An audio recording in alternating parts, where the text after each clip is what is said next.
সাবেক মন্ত্রী আসাদুজ্জামান নূর এবং তানভীর ইমামের ওপর ক্ষিপ্ত হন আহত শিক্ষার্থীরা। শনিবার বঙ্গবন্ধু শেখ মুজিব মেডিকেল বিশ্ববিদ্যালয়ে চিকিৎসা নিতে আসা সাবেক মন্ত্রী আসাদুজ্জামান নূর এবং সাবেক প্রধানমন্ত্রীর উপদেষ্টা এইচ.টি. ইমামের ছেলে সাবেক এমপি তানভীর ইমামের ওপর ক্ষিপ্ত হয়ে ওঠেন বৈষম্যবিরোধী আন্দোলনে আহত শিক্ষার্থীরা। দুপুরে প্রিজন সেলে চিকিৎসাধীন অবস্থায় থেরাপি নিতে আসা এই সাবেক দুই আওয়ামী লীগ এমপিকে দেখে ক্ষিপ্ত হয়ে ওঠেন কয়েকজন শিক্ষার্থী। পরে তারা গণহত্যার অভিযোগে আসাদুজ্জামান এবং তানভীর ইমামকে প্রতিহত করেন। এ সময় তাদের উদ্দেশ্যে সন্ত্রাসী বলে চিৎকার করেন আহত ছাত্ররা।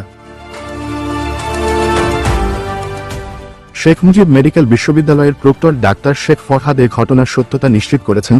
তিনি জানান, পুলিশ ও হাসপাতালের কর্মীরা দ্রুত পরিস্থিতি নিয়ন্ত্রণে আনেন। উল্লেখ্য, গত 16 সেপ্টেম্বর বেইলি রোড থেকে আসাদুজ্জামান নূর এবং 18 সেপ্টেম্বর গুলশান থেকে তানভীর ইমামকে গ্রেপ্তার করে কারাগারে পাঠানো হয়। তাদের বিরুদ্ধে দুর্নীতি, গণহত্যা সহ গুরুতর অভিযোগ রয়েছে।